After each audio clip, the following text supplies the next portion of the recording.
Raj, we ask all our guests what their definition of success is.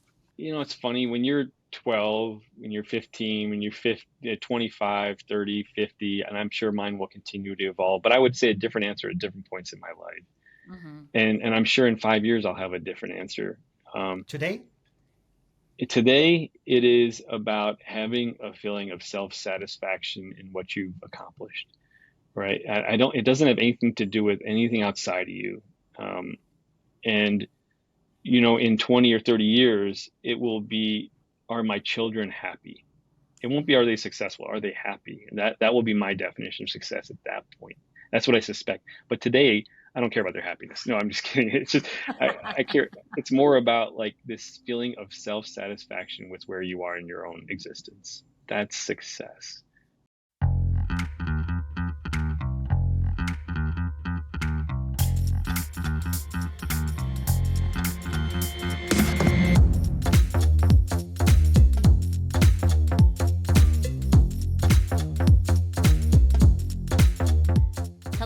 Welcome to Indian Explorers. In this podcast, we talk about Indian success stories.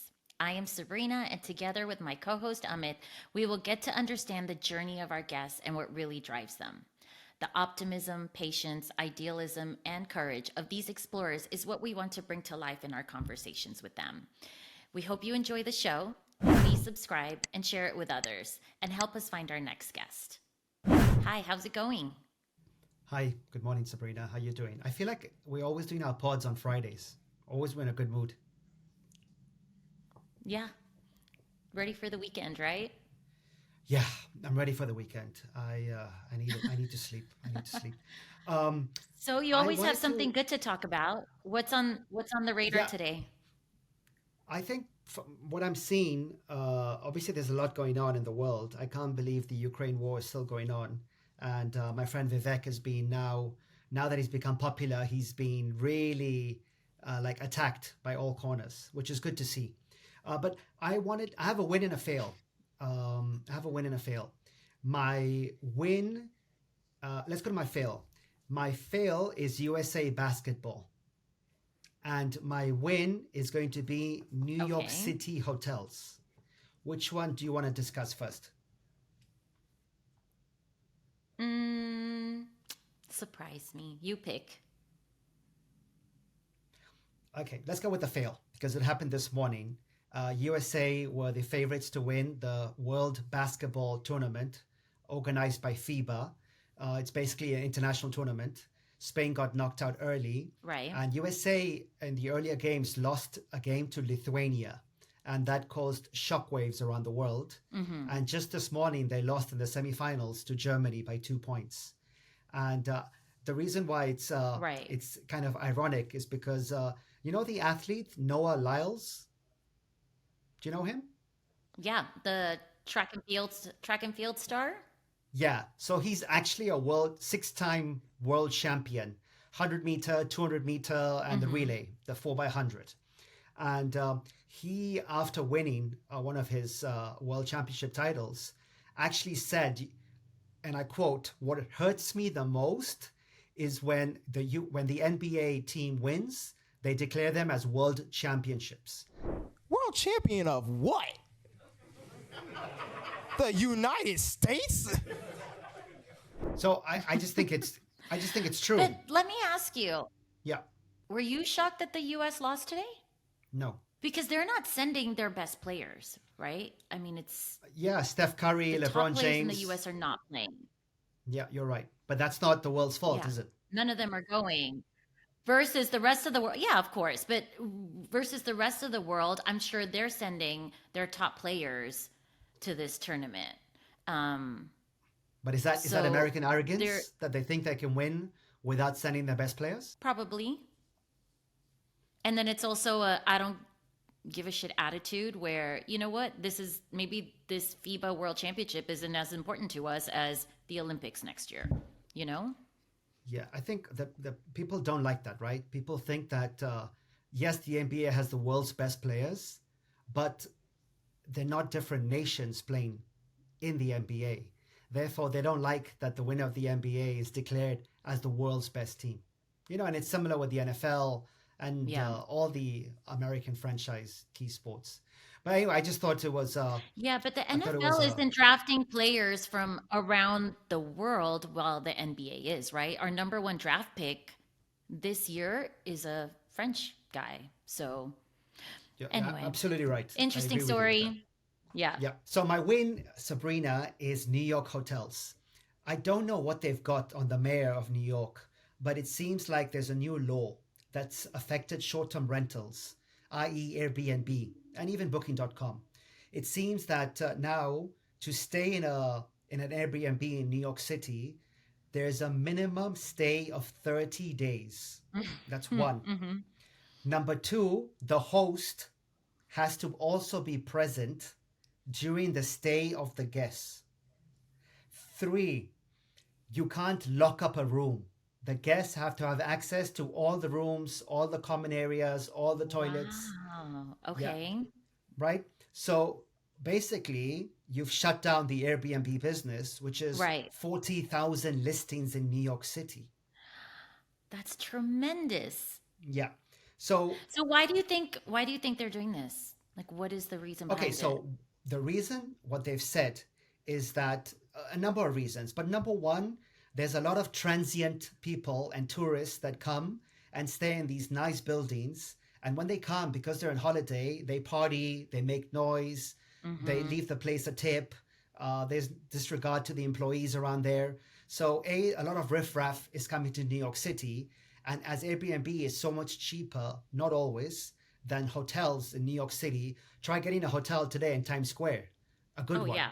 Yeah. It's $500 and above, Outrageous. whereas an Mm-hmm. Airbnb is under $200.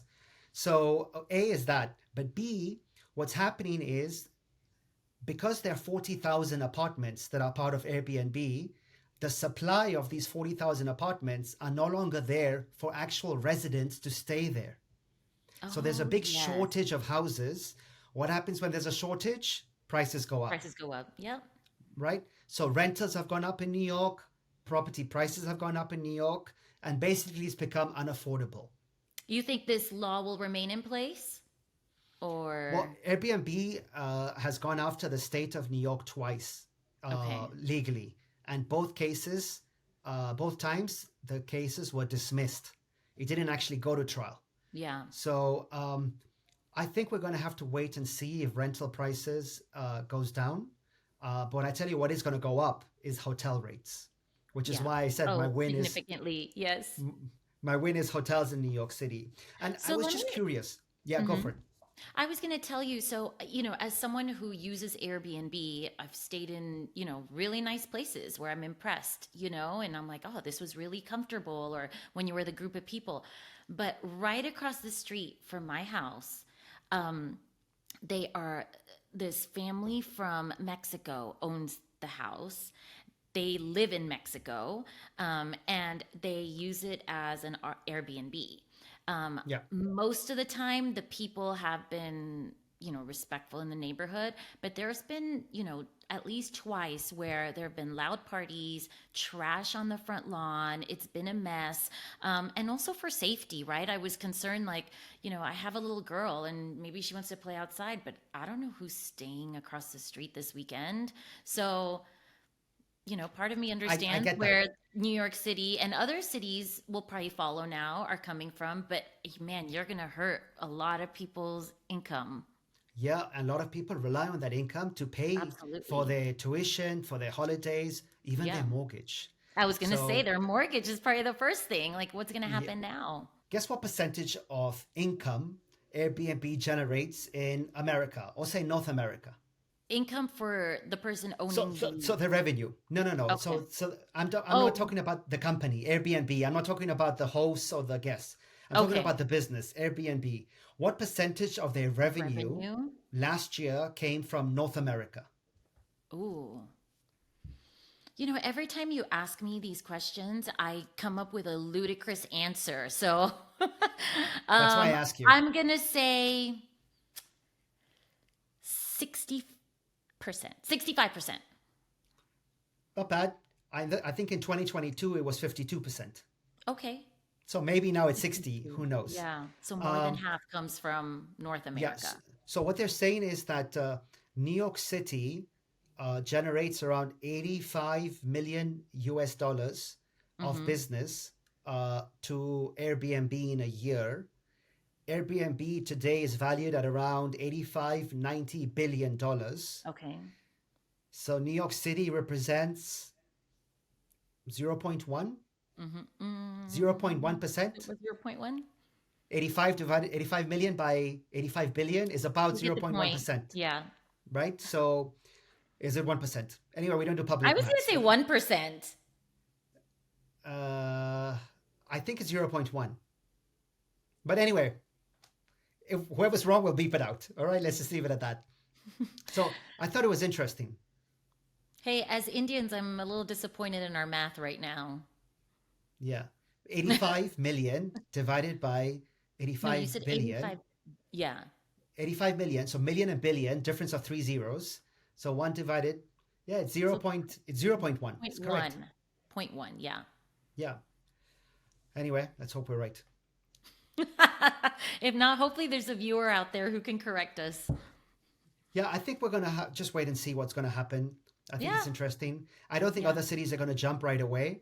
But it's They'll see remember what when Uber, the fallout is. remember when Uber happened? New York City was the first one where the yellow cab drivers were on strike.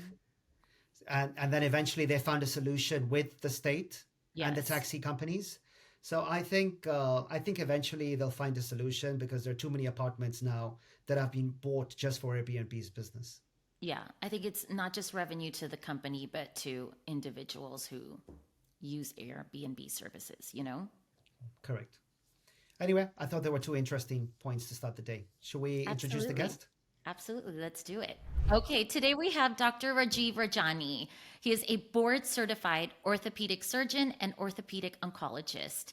Like orthopedic cancers, orthopedic oncologists are rare. In 2021, Dr. Rajani became the chair of the Department of Orthopedic Surgery and Rehabilitation at Texas Tech University's Health Sciences Center in El Paso, Texas. In fact, Dr. Rajani is only one of 3 Indian American orthopedic department chairs in the country, and there are 145 orthopedic department chairs throughout the country. He attended the University of Michigan Medical School and then Emory University for his residency. He followed with his fellowship in orthopedic oncology. Raj, I had to do it at the University of Florida. Go There it Gators. is. Go Gators. Welcome to the podcast. Thank you for being here. Well, thank you, Sabrina. It's always uncomfortable to hear people talk about you. This is no different. It all sounds good, but honestly, I'm just another person. Yeah, I actually like it. I like talking about when people talk about me. We're very different in that way. Sabrina, I can't stand it. I'm turning red. oh, really? Oh. Sabrina mentioned the word orthopedic, I think, 20 times in the intro. I want to know, what does it take to get to where you are? I mean, are we talking about decades of textbook memorizing, exams?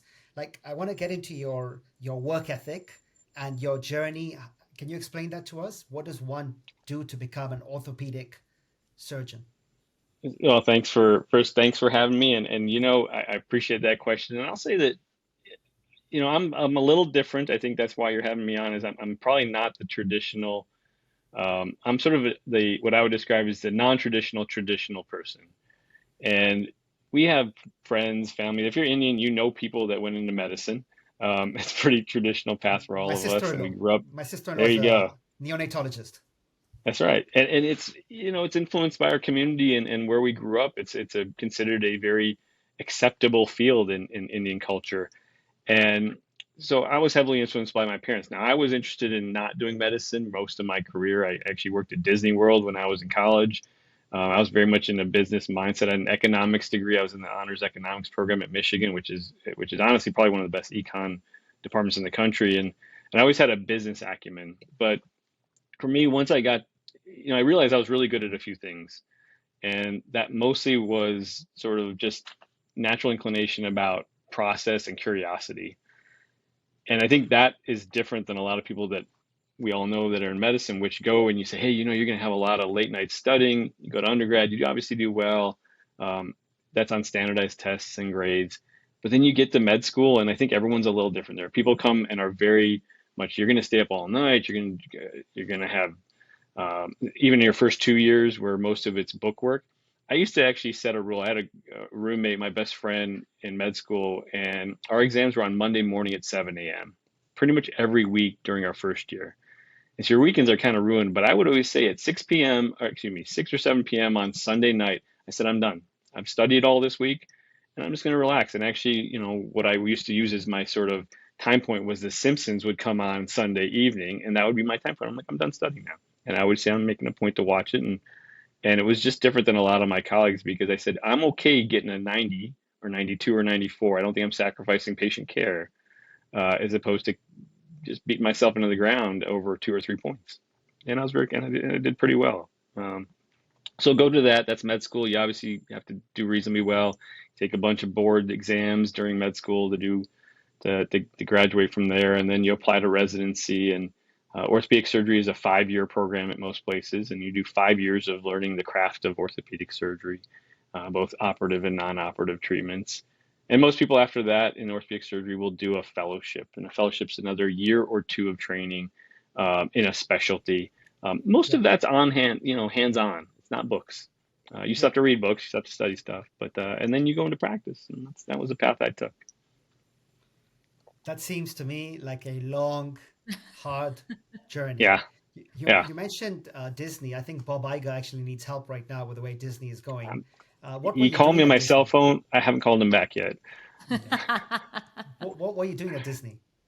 You want the truth? I was working in an attraction you guessed it, Asia, in the animal kingdom. I worked at an attraction called Kali River Rapids, and I can repeat every line that I said. There it was, folks move all the way to the back of the raft, fill in every available seat all the way to the back. Please don't stop until you get all the way around. At that point, go ahead and have a seat. Place your belongings in the center and have a seat, and put that seatbelt all the way around you, making sure it's tight and snug. Right? It's wired in. I wish we were there right now, to be honest with you. That is awesome. That's so awesome. Yeah, so it's a little non-traditional for us. Raj, you have, that business mindset growing up, just like a stereotypical Cindy. So what happened? What happened that you said, I'm going to just go to med school instead? I think we all have a hard time defining our core values. And for me, and this will be a theme that I'm going to probably bring up a couple times on this, I have one core value that supersedes kind of everything. Okay. And that is to help as many people in the most amount of way that I can. And that is my day one, end of the day, beginning of the day, when I die. It'll stick with me as a principle. We are so different. I can't even tell you. It's okay. We don't have to be different. That's good. Wow. Shocking. It's nice the world is filled with different people. Yeah. And I mean, I think for me, that was sort of like, I think no one's going to complain about going to Wall Street. I interviewed to work at Goldman Sachs, actually, when I was a senior in college. Interviewed at a variety of different consulting firms. I did not, even when I sat there in the interviews, they said, are you interested in medical school? And I can't lie. I'm not going to sit here. I said, yeah, I'm actually applying to medical school and I'm applying these positions. I don't know fully. These are big decisions that people make early in their career. And it's, how do any of us really know? But you go with your gut. And the moment I got into the University of Michigan, medical school, it was sort of like, yeah, I know this is right for me. And the interviewers from the business side kind of said, you seem like you're really more interested in that. I said, I don't know, honestly. But as you guys know, when you interview, they're really looking for somebody that this is their calling to be doing one thing or another and picking one of those. Well, can we dumb it down for a little bit? Can we specifically mention? I thought I was. No. Can you tell us what it is that you treat? Do you treat people with bad backs, brain damage, cancer, just so that we can relate to what it is you actually do for people our audience, my mom? Sure. Yeah. So orthopedics, what that literally translates to is straight child. So old historic is when a child had crooked legs or crooked back, it was the orthopedic job to straighten them in essence. And so we treat the musculoskeletal system. So muscles, tendons, joints, bones, things like that are all related to the really, like I said, musculoskeletal system. And that means, we're not, we don't do chiropractic manipulation as part of our training. That's a different specialty. But we do the surgeries to make people presumably better. And then we sometimes say, hey, you don't need surgery, but here's a kind of rehabilitation program, or here's a way to cast somebody to make their things work. And we treat backs. That's a general concept of orthopedics, right? We treat backs, extremities, a little bit on the chest, but not that much, necks. And then, I now get it exactly. I had a microdiscectomy when I was 21. I had two herniated discs, L4, yes. L5, L5S1. Does that most common two locations? That's correct. Yeah, and I actually met with Indian doctors in India, and I was in Miami, and the 3 Indian doctors I had said no surgery, just do stretches and physio and all that stuff. Yes. And after 9 months of doing that, every time I got back to playing soccer for you guys, I get it. I would get into a lot of pain. And I met a doctor in Miami who said, "You're 21, just do this surgery. You'll be out for 3 to 6 months, and then you'll have a full life." And thankfully, I did that. And I'm now 46, and I've played soccer, and fantastic, no pain. Yeah, so I get now what it is you do. Thank you. Yeah, and all of us specialize. Nowadays, it's very uncommon to treat everything. If you're a doctor, you really, we're getting down to where we're going to have left third toe doctors at some point, where it's like doctors literally are that specialized. Wow. And you're specializing in oncology, so orthopedic oncology, correct? That's correct. Are you still, as the department chair, do you still see patients a lot of the time, or are you divided now within different responsibilities?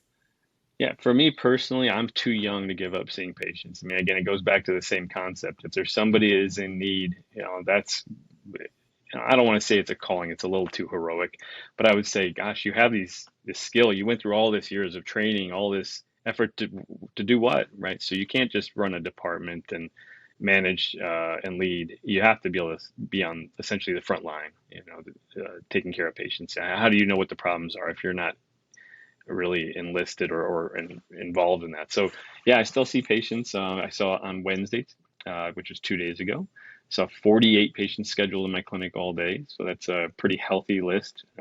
About 5 to 7 don't show up for a variety of reasons, child sick, mom sick, whatever it may be. But yeah, it's pretty healthy. That's Wednesdays. And then on Mondays, I usually see about 15 in the afternoon, and then operating 1.5 days a week. And that leaves 1.5 days for department administration or so. And then it is not odd for me to send emails at 2 or 3 in the morning, midnight if I need to, just catching up on stuff. And what is it, the responsibility that you have as a chair of the department? Do you have to hire, train, put together the SOPs? Like, what is it? What's your role specifically? Yeah, academic department chairs. For orthopedics, every department's a little different. So there was an old adage that if you know one department, you truly only know one department, and if you know one institution, you truly only know one institution.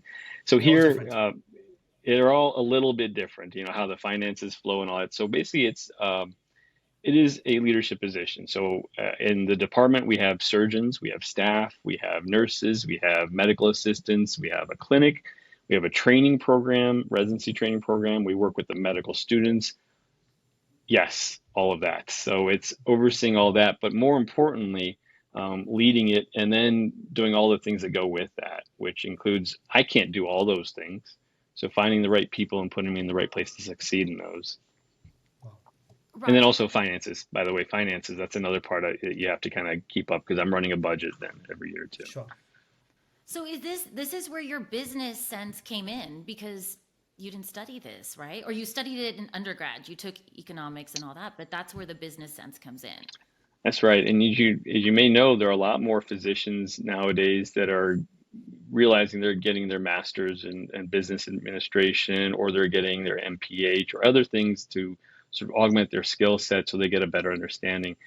Department chairs historically used to be the person that got the most grants for research and published the most and did as much, because that's really the academic acumen. But you're seeing a huge shift of that towards people that have business backgrounds, because it, as much as academics, as we think of it being very sort of truly noble and only research academic and seeing a small number of patients, it is shifted towards more of a capitalistic business model. Managing budgets matter, whether it be on research or on education or clinical practice. And so Yeah. that's where people really are now are looking at people like with these backgrounds to take over. Makes sense. Super interesting. Yeah. So are you the youngest orthopedic department chair in the country? Well, I think there's some debate about that. I think there was some talk about that maybe at some point. But here's the thing: I started 2.5 years ago, and I don't know if I am now. I have a good friend who is, I think he's the interim department chair at UCLA. Okay. He's pretty young. He's a great guy. And you don't know everybody, but I'm pretty darn close to being one of the youngest, if not the That's youngest, awesome. orthopedic Congrats. chair. Sorry, we need the age now. We can't ask that question and not know the age. How old do you think I am? That's the bigger question. I feel like I've Uh, aged a lot in the last 10 years. Sabrina, I think you know. I've been to Sabrina's No, great at birthday guessing. Sabrina parties. can't say. Yeah. Sabrina's No, great at you guesses. Sabrina, Like I'm 46 and I look like I'm 35. So I'm gonna say, what's so funny? It's true. absolutely. Yeah. So I'm gonna say you are my age, 46, Yeah, I'm 45, I think. 45. Yeah, Yeah. 45. I'll be 46 in a few I'm months. better Yeah. than Sabrina in guesses. That's all that. That's That's very all that good. matters. Raj, I That's all have that a matters. tendency to really give Over. ludicrous answers when he asks me questions. So I'm glad I You knew know, your I think age already. I think you had a pretty good idea already. You can sometimes figure out like, all right, but yeah, I had I'm no in my clue. mid 40s and no clue. That's a good guess. You're right on. Yeah. Okay, I had have one no more clue. question about these chairs. So I did my research. 145 orthopedic department chairs in the country. How are only 3 Indian? I mean, This is a tough question, and I'm going to answer it the best way I know how. okay. So this is a great concept, and it's a bit of a controversial topic, and I don't mind talking about it. But so orthopedics is a very male-dominated field historically. That is changing, but when you start talking about at this point, we're only around 6 to 8% of orthopedic surgeons are female. When you start talking about other demographics, Asian American, which we are put into that category, is somewhere around 20-ish% of orthopedic surgeons, maybe a little less, 18, 22. I see different numbers. It all depends on how you self-classify. And so then when you look at within that, about half are Indian. So you're talking almost maybe 10%, 8 to 10% of all orthopedic surgeons are Indian, which is actually a pretty high number, when you start thinking about us as a population in the US. And so then you start thinking, oh, well, if there's 145, you would guess there might be like 10 to 14 somewhere in there in that range, which is you would say that's pretty common. I think that one of the challenges as we've moved, so one of the things is great. We need diversity in our field. I think that's no one should ever argue the point otherwise. We need more females in our field. Does not need to be a male field. It can be anybody can do this. I'm going to be clear on that. What I've been told is historically Asian Americans have not been seen as excellent leaders. And I think that one of the things is stereotypes oftentimes classified as weak leaders or people that are kind of don't stand up. And I think it's actually a very interesting concept that I've looked at, because if you look at the another population of and profession, specifically technology, a ton of technology workers are Asian males, for that matter. And we can put females in the same category. But when you look at leadership, CEOs or top level executives, the percent of them is extremely lower than the amount of people that are actually in the field. There are good examples like a Google CEO, Satya Nadella, I think, Microsoft, right, too. Microsoft, right? There are, Starbucks. Yeah, we can right? go on. Yeah. There are Yeah. some big ones, but when you look at the overall percent, it is significantly lower than the number of or percent of people that are employees that are Asian. And so the thought is in that they think it's, I mean, there's some published papers about this, that it's about the leadership style and expectation and stereotypes of what people think of Asians. I think it's changed though. It's changing. I believe a third of Silicon Valley funded startups are now led by Indians. Is that right? That's great. I mean, Yeah, a third. that's a huge number. And again, I Yeah, don't think it's been in that way. And these papers, you're right, are from the around 2010 to 2015 published. this is last 5 years. Yeah, yeah. So Yeah, and I think that you're going to see the same things change in orthopedics and medicine. I mean, we see a lot of medical chairs that are in other specialties that are Indian. Um, the new Georgetown, I think, chair, he's Indian. Okay. The George Washington in DC also, he's no longer in that position. Trying to think, there's at least got to be maybe another one of us. We got a club that's growing. Yeah, that's good. That's No, what we need, growth. Now the reality is, I think just like anything, we want to have role models that of the best person involved who can do the best job, but people also willing to take those risks. And a lot of people, again, I'm in El Paso. Not everyone's like, you say, hey, I'm going to move to El Paso. It takes some risk to do that. yep. Yeah, absolutely. That's awesome. I wanted to pivot a little bit. You mentioned before we go into much into equal pay or affirmative action or these topics that Sabrina loves. I wanted to talk about technology. We touched upon it. Is AI started to affect your research or any procedures that you're doing, or is it still very early to talk about how AI is going to affect your particular field? Yeah, AI is starting. Medicine in general is sort of on a professional scale, is one of the slowest industries to adapt. In general, it is very slow because of safety concerns. So it always says, like, safety above all, do no harm above all. And as you know, a lot of things where you take risks are gonna put, AI is gonna push the envelope. Yeah, and in general, medicine is not gonna be open to that until it's validated.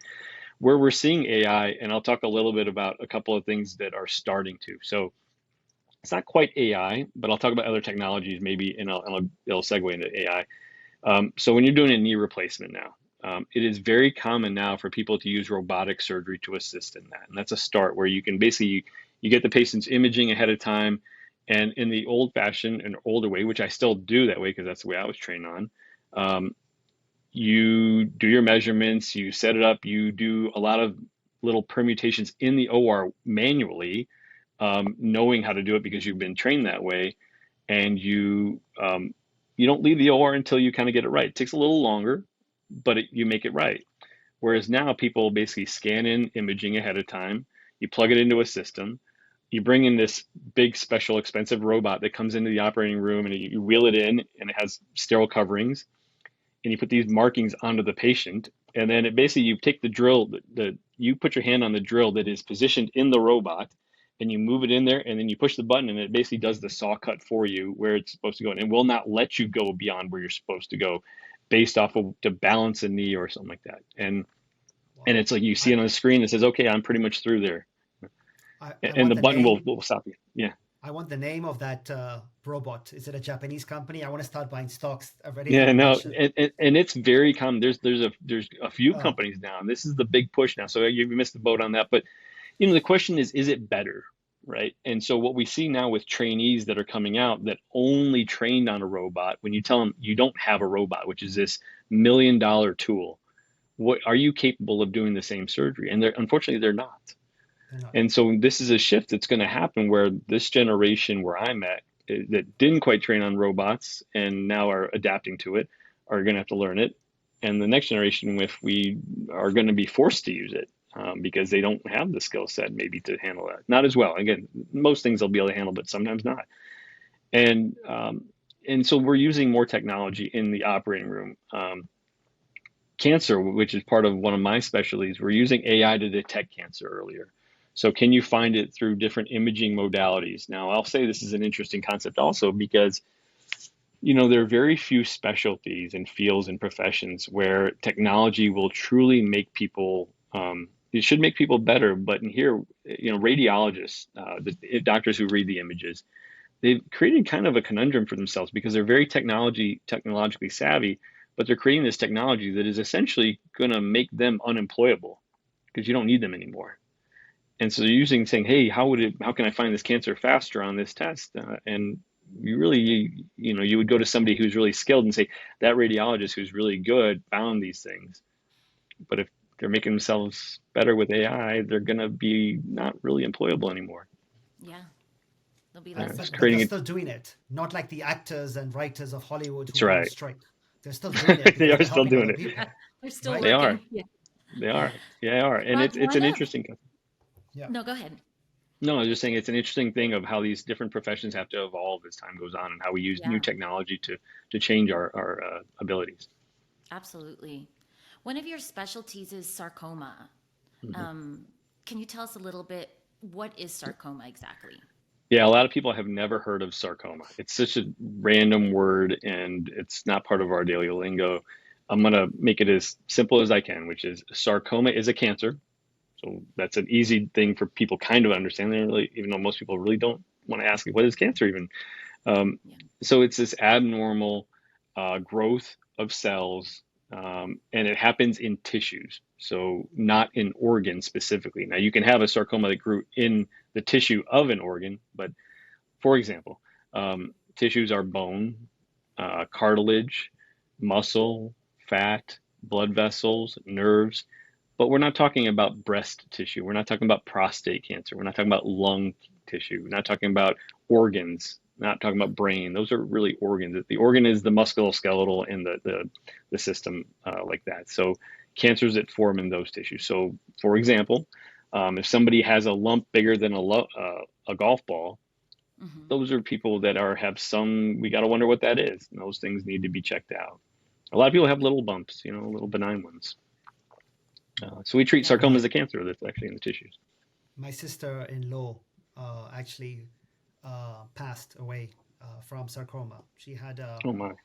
she was I think Sammy was around 1.5, and Oh my. she had like a lump, and her baby doctor told her that maybe it's a clot from the feeding Breastfeeding. and one day she got up and she couldn't lift her arm above her shoulder, and that's when they went and did a check, and they said there's like a ball, not the size of a golf ball but the size of a tennis ball.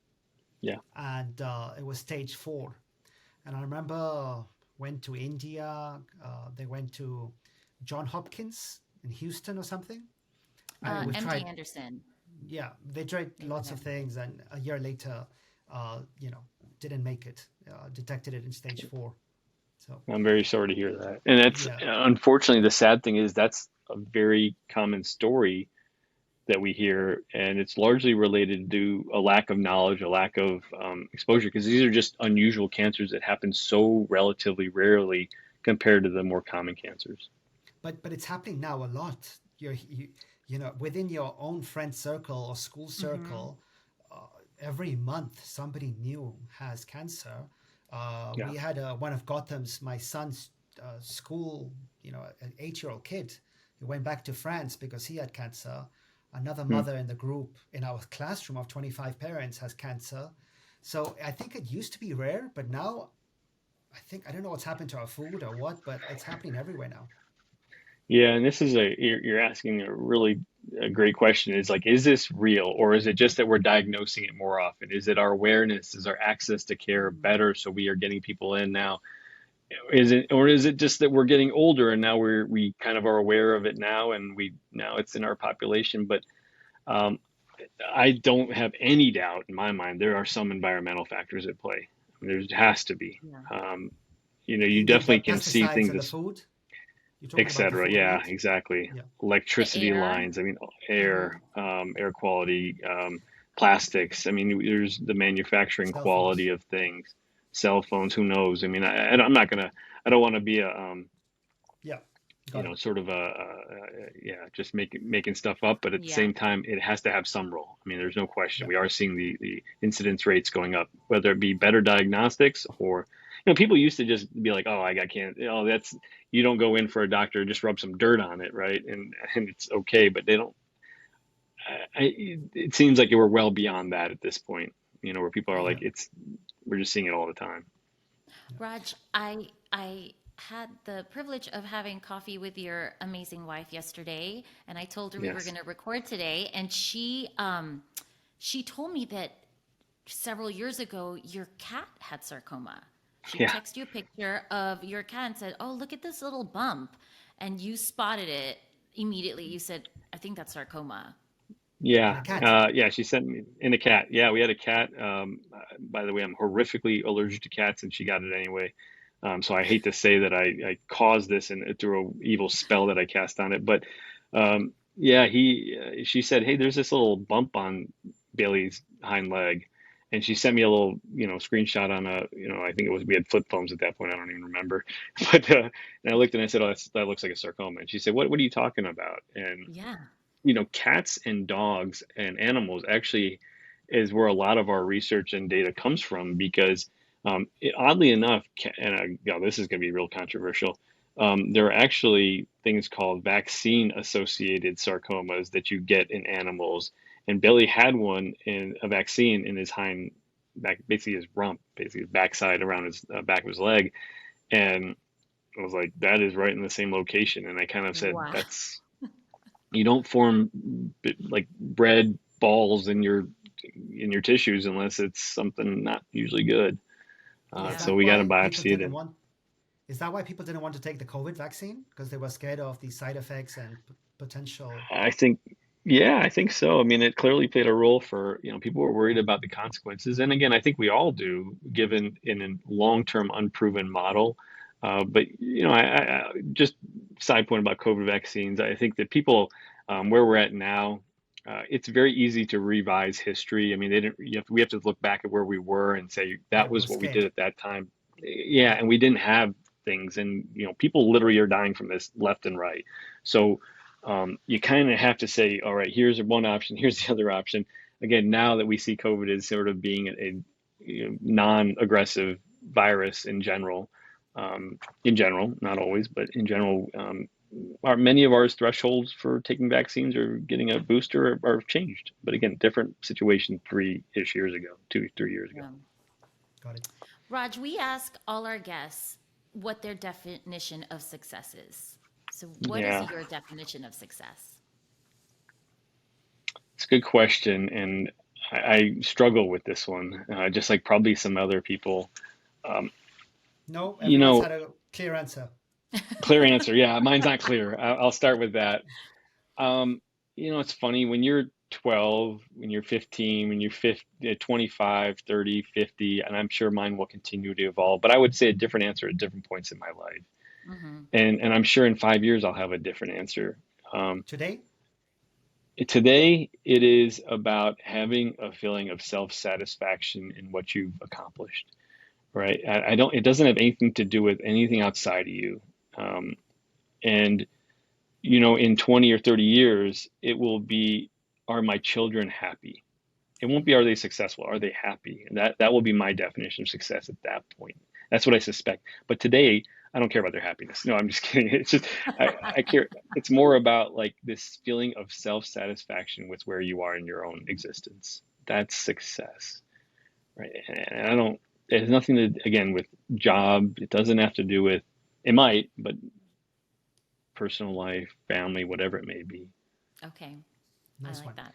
So I don't we've know. What do discussed, you guys? You guys gonna tell me yours? Sabrina, You put me on the spot. Um, mine is if happy. I'm happy, yeah, and I've said this before, if I'm happy and the people around me are happy, I think we're successful, you know? Mhm. It's simple Yeah. for me, it's simple like that. If it's Yes. one word for Sabrina, it's happiness. For Yeah. me, it's time. For me, if I can do what I want when the fuck I want, I'm successful. Yeah. Yeah. Yeah. So And right now, it's a concept. yeah. I Sorry, was right going to now say, with good sick luck with kids, that. right now with sick children around me, I'm doing Nothing but babysitting. It's the You, worst feeling. it's the worst. So it's Yeah. independence. Yeah. Yeah. I want to be able Yeah, to do what I want when I want. I want to be able to watch Real Madrid, kick a ball, go swim. I want to be able to watch a TV show and not feel guilty. I want to be able to go to the office when I feel like I want to go to the office, not because I have to be Raj, there. mind you, Yeah. he has three boys, eight and younger, and one of them's a newborn. So time is totally not on different. his side right now. And I think that's exactly right, right? We're sort of our commentary or our thoughts are based off the circumstances around us, right? And that's where I was trying to get with, like, I know mine will change. You asked me what Yeah. success when I was 20, it would have been, Girls. to be, well, of course, yeah, I mean, girls and, but I probably was so focused on career development, right? And now it's just a feeling of self-satisfaction with where you are in your existence, right? And that's kind of goes back to both you guys saying the same thing, but it doesn't come from outside. It just that I'm sure of. Yeah. Got it. I I had something I wanted to discuss, Sabrina. Maybe you'd be better to handle this, but we've spoken about COVID and affirmative action and cancer and all these negative things. Why don't we add Hmm. immigration to the topic? Oh, cool. Given that Yeah. you are from El Paso and you're on the border, Sabrina mentioned a word to me, pilon, which I didn't know what that was. Sabrina, do you want to discuss that? Hmm. Yeah, I mean, you're on the border of El Paso and Juarez, right? Yes. And I'd like to know, I mean, I was reading that pylon fractures are the most common injuries Hmm. of migrants crossing over. Yes. Um, how many migrants are you seeing on average weekly? And what are these pylon fractures? Yeah. It's a French term, pilon, actually, and Oh, it it's is based off the pilon. shape. Yeah. Okay. So we call it pilon, but it's the same thing for yeah, yeah. No, that's okay. I It's know a what it is. very well, yeah, it's a fascinating, tragic, unfortunate byproduct of and again, I got to be a little careful about getting too deep in this, but it's a result of immigration policies. So the U.S. Has built a border wall in certain areas, um, generally in some areas that have larger migrant population traffic. And what happens, what we see observationally, is on the southern side of in Juarez in Mexico, bringing migrants, whether they're coming from Central America or even sometimes in East Asia or other places, Africa, coming across the border. Yeah, and um, so what happens is if you're on the Mexico side, you find a coyote, and this is a person who's to bring you across the border. And there are different ways. There's through water areas towards more of the South Texas, Laredo area, and that side across the Rio Grande. And here, the Rio Grande is not very wide. It's actually a very narrow stream, and so it's really about crossing over the wall now that it's there. So what oftentimes happens is you pay money on the south side, you go with a group. The coyote gets you to the top, takes you up a big ladder to the top, and these are 40-foot walls, to between 30 and 40 feet up. Okay, it's not small. And then you get over the top, and then they have these sort of grappling apparatus to kind of get down from the other side. What happens is, from my understanding, again, this is what we're seeing, is that people will oftentimes either be pushed or fall, and as a result, they're sort of a distraction for other people potentially to get away. So you don't know. Sometimes we hear about anecdotally that maybe these people that fall are sort of unknown victims. They didn't even know they were going to be that. They were the chosen person that was going to take the hit. And because then Border Patrol comes and takes care of them, obviously. And then these people come and get brought to us. We just published a project, and we saw a dramatic increase in the number of these fractures, which are what we would usually see in high energy falls. Basically, car wrecks of people driving 50, 60 miles an hour or higher. These are the equivalencies because people are falling from 20, 30, 40 feet up in the air. And when you can imagine, they fall right down on their ankles. And it's basically the foot gets driven into the leg. Um, yeah, and what's interesting again is this is a unique thing because you don't see this amount anywhere else in any other circumstance of this concentration, because this is also a younger population that's, you're not going to climb, grandma is not climbing over the wall. it is a younger 15 to 45-year-old population. And so their bones and organs are relatively strong. So instead of destroying every bone in their body, if an older person went over, you don't see that. You see very focused problems. And then the rest of their body is strong, so they survive because, they're not having the massive head injuries and body injuries. They're just more getting bony on that little extremity. And we've seen a lot this last 2 years. It is interestingly changes with political patterns, which you may not be surprised with access. Yeah. I'm going to send this to Vivek Ramaswamy afterwards for his comments. I no comment. I don't get in the political realm. I'm just here to take care of people. Okay, so if you weren't a surgeon, what would you be doing? Do you know the answer to this one already, I Sabrina? do know the answer to I bet this. you your husband might be doing something very similar too. I would coach. Yeah, no, not at all. No, I'm a slim. I was genetically not supported in that way, but I like to coach. I like to teach. I love sports. I would coach U.S. Football in some capacity. I would start at the bottom. And bottom, I don't mean in a negative way. I mean from the rudimentary, basic aspects. I would go and learn how to, coach. I'd be the film room guy at a high school, and I'd say, okay, I'm gonna grow, and then I can become a, assistant coach, and then I can become a head coach maybe, and then grow that way. Start at the bottom. Well, I would do that. Know. Maybe in it's 5 not, years, you'll be telling us that. Yeah, absolutely. There's nothing. I'll ask you guys this, and if you don't mind, I think one of the best parts of life is reinventing yourself along your way and learning new skills at different steps, right? Sabrina, I know for you, this podcast is really new, and it's exciting to be able to develop a new skill and things like that. Don't you feel that way? Like it's 100%. And, between this podcast and, I'm sure Noel and I have told you about our startup, the 5 Spheres of Fit, which one of your 5 spheres is the educational sphere.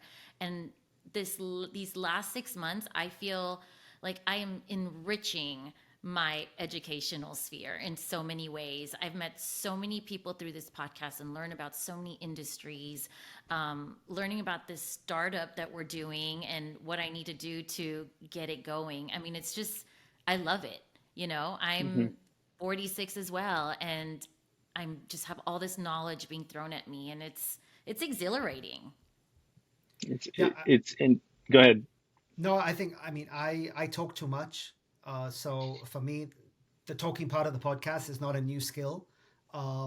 It's the listening that's new for me. I listen and I'm enjoying, and I'm learning a lot. I'm very different to most of the guests that I speak with, which is even more enjoyable. And I love conversations like this. So thank you.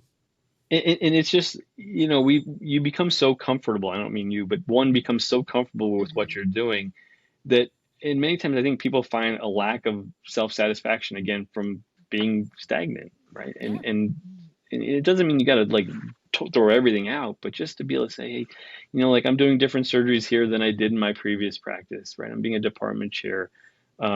I'm learning how to do other things that I just never did. And it's just, I find this so much self-satisfaction. I sleep well at night. That's great. That's great. That's key. Should we go into rapid fire, Sabrina? Yeah. Oh boy, here it goes. They're not scary ones. They're good ones. You start, Sabrina. You go ahead. You start. All right. Raj, if you could play any position on the Michigan football team, which would it be? Well, just like I would advise my son, you have not been awarded the genetic pool of being an athlete, so you're going to be the kicker. I would be the kicker too. All right, good one. If you were to cast yourself in a TV show, say ER, Grey's Anatomy, or anything, Game of Thrones, let's not be so focused on that niche. What would be your role? It could be Breaking Bad. It could be any TV show. What would your cast? What would you be? Who would you be? Well, it depends on the day. I will say, I'll say you may be surprised with this. I don't think I've ever seen a full episode of Grey's Anatomy. I, I It's for haven't seen girls. ER and I saw a few. Yeah, it's not for, yeah, it wasn't for me. I will say that I always had, I didn't see a lot of episodes about this, but there's two characters. On a good day, kind of like a house, right? Yeah, Guy's kind of a jerk, but he's pretty knowledgeable and cares about the end product, about taking care of people. yeah, So I he's think that would be great. one. Yeah, and then and again, I wouldn't say I watched a lot of episodes, maybe one or two of that. And then I will say on the dark days, I'm more like a Littlefinger from Game of Thrones, where you know what I remember, and you cross me the wrong way, and I'm not going to be on your side. So I'm not in an angry way, but I'm just not going to. But there's always some kind of Great manipulations answers. behind the scenes. Love the guy in House. He's brilliant. Don't know his name, but he's brilliant. Yeah, thank you. All right. What's one thing that people are generally surprised to find out about you? Besides the Disney thing, um, I've never had coffee in my life. What? Never Really? tasted a sip of coffee. Two of us. You both are I, missing out. we are I No, like the special. I finished smell. mine. My wife Same has four here. cups a day, and the Yeah, smell is just annoying. it's like Oh. I don't know. It just makes my like, yeah, it doesn't feel right. Yeah, Raj, your wife and I, that's our like I date know. every couple I know. weeks. Coffee time. Well, yeah, no, not me. I won't. I will not go. I mean, it's the worst thing for me is when I get like a chocolate covered peanut and it's actually a coffee bean. I'm like, oh my God, it's awful. So I spit it out. It's the only time I've ever tasted coffee in that context.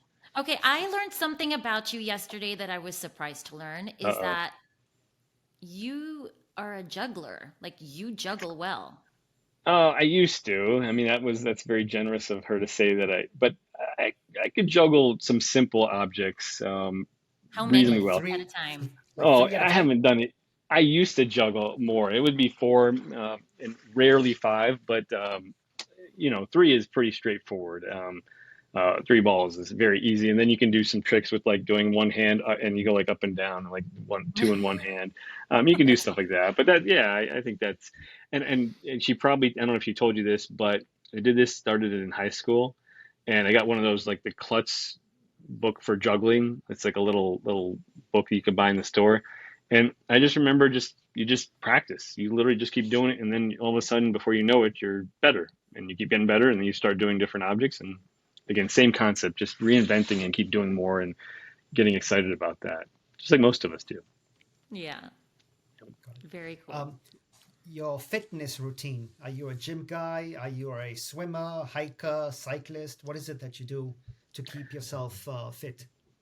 I have, we all have our biases. I always said if I have to drive to a gym, I'm not going to it. So that was always my rule. So what I do is I have a home stationary bike. Um, Not to do any advertisements, but it's a Peloton. I use that usually 3 times a week. And then I do what I did for a long period of time, and I've gotten a little bit out of it, but I would wake up every morning, I'd do a 10-minute stretch. And then before I go to bed, I'd do a 10-minute stretch, just stretching. And then recently it's been core activities. And then I like to hike. I mean, unfortunately, my wife does not love to hike. She still goes, but I like to hike. Even when I get to a swimming pool, I like to swim. Um, I'm not a big runner, and I like to ski. It's been fun doing that with the kids recently. But yeah, I'm not a big lifter. It's never been my thing. It's always been more about, I'll tell you a personal note. When I was 12, my cholesterol was like 400. I mean, it was off the charts high. And so it's always been thinking about people are like, you're so slim, you're so fit. I'm like, everything that I eat that's bad is going straight to my heart. It's not going to my tissues, it's going to my heart. It has to go somewhere. And so it's been focusing on cardiac health is the biggest thing for me. Okay. Great. My I Peloton had, stock is, sorry, just to mention, yeah, my Peloton Yeah, stock is down killed. 95%. yeah. Yeah. 95% down. I So like every the time someone device. says the word Peloton, I'm like, ugh. Yeah. You want to hear some scary? We have two of them. Um, but it does not, yeah, the stock, I didn't buy it. I buy the product, but not the stock. Buy it now. That was a Now you can good buy it. decision. Yeah. Maybe. I don't know. I had one final question. It was going to be about how you find balance, but you seem like you've always been a pretty balanced person. So I'm going to ask, who have been your sources of inspiration in your life? So my parents are, I think, a cliche answer, but it's true. My parents in many ways, but as you grow, you look at some of the things and you look at, who they are more objectively, and we all have flaws, and we're all, there's these sort of teenage angst years where you look at your parents with a lot of positives and negatives, but, my dad has lived a pretty balanced life. He really is a pretty, he used to go and he's a surgeon, so people understand some background, but he would take, when I was probably around 12 or 13, he would take a month off of work from surgery and actually go to the Himalayas and hike. And so, that's finding some balance for him. And I think that was a great role model from that sense. I think my wife is just an extraordinary human being. She has taught me more about how to grow and becoming a better person than I could ever imagine. And I always look back, we kind of joke about it. It's like, our lives can always take a different path. And my thing that I got from her was just how to become a better person. And I think for me, the turning point, and this probably is not uncommon, not to take anything away from boys, but when I had a daughter, you ask the question, are you the kind of man you would want your daughter to marry? And if the answer is no, then you probably need to do something about it. And so I think that those two things, kind of my wife and my daughter, really have set the expectation for myself. But I've always been personally very motivated to try and get better. That's always been my, I love that. that's part of my creed. I have Sabrina, I know you said that's your last question, but I have another question, and it doesn't seem to be Sure. like a rapid fire round. It seems to be like a normal question and answer session. So I'm if you sorry. don't mind me asking. No, No, it's we okay. love these answers. No, this is great. We love these answers. I always joke with Sabrina because we try and make it rapid fire, but the questions we ask are not rapid fire answers. So, It's like, what's your just favorite call color? it- yeah, we should call it something else. I'm going to try and make this a short answer. If we were to give you in Times Square a huge board and we told you to write down or draw a symbol or 3 to 5 words, to summarize your legacy, what would that be? Like a kind of like a philosophy to live by. Like just do it would be Nike's. Yeah. Learn to love yourself. Learn to love yourself. Love it. Perfect. Yeah. And then I I was will born give with you that. another. I'm gonna give you a tagline here on that one. Yeah. And then so there's aim high would be the other one, and then the other thing I kind of was alluding to earlier on is about like go make a difference. Right. And you can interpret it however you wish, but So aim high, go make a difference, and love yourself. learn to love yourself. Learn to love yourself. I love That's that one, 3. especially learn to love yourself, especially teaching kids that. Learn Oh to my love God. yourself now. Yeah, I don't understand why we don't. I thought we were born with that. I love myself from day one. There's nothing to Yeah, learn. I think for us Taurus and whatever, I don't know, my wife keeps telling me I'm supposed to play, these sort of dark brooding bulls that are, I don't, they're just different personalities, right? It's sort of like, you beat Yeah. yourself up over so many different things when in reality it's like, no, nobody's looking, nobody's watching, you just doing it to yourself. For me, it's learn to be humble. Like learn to be humble. Sure. Not, Yeah. Yeah, not that's a good because one. I love myself. Like my wife says, I love myself too much, but Too much. it's learning Sure. it's learning to be humble that I find to be difficult. Hmm. Anyway, Yeah, each to their own. it's beauty of the world. Each their Yeah. own. Absolutely. Yeah. Yes. Rajiv, time's up. Thank you. I enjoyed this Thank you. conversation very much. Hopefully, we'll meet in person in the near future. And, Absolutely. And keep crushing in whatever it is you do next. I If you appreciate carry it. on. And I'm flattered that you would even think of me because I think there's so many amazing Indians and out there that are doing so many amazing things that We'll get to I that. just think of myself. Yeah, absolutely. But in fact, you did it this early with me. I appreciate it. No, Raj, I really honor. appreciate you have a very busy schedule and we're so thankful you joined us today. And, between Amit and I, we know several doctors, but man, this conversation was great and I'm so happy I asked you and you did it. So we learned a lot from you. So thank you for being here. Go You're very save welcome. lives. Yes. Make a difference. Everyone, this has been another episode of Indian Explorers, and we hope you enjoyed it, and we hope you will subscribe and share it with others. Thank you.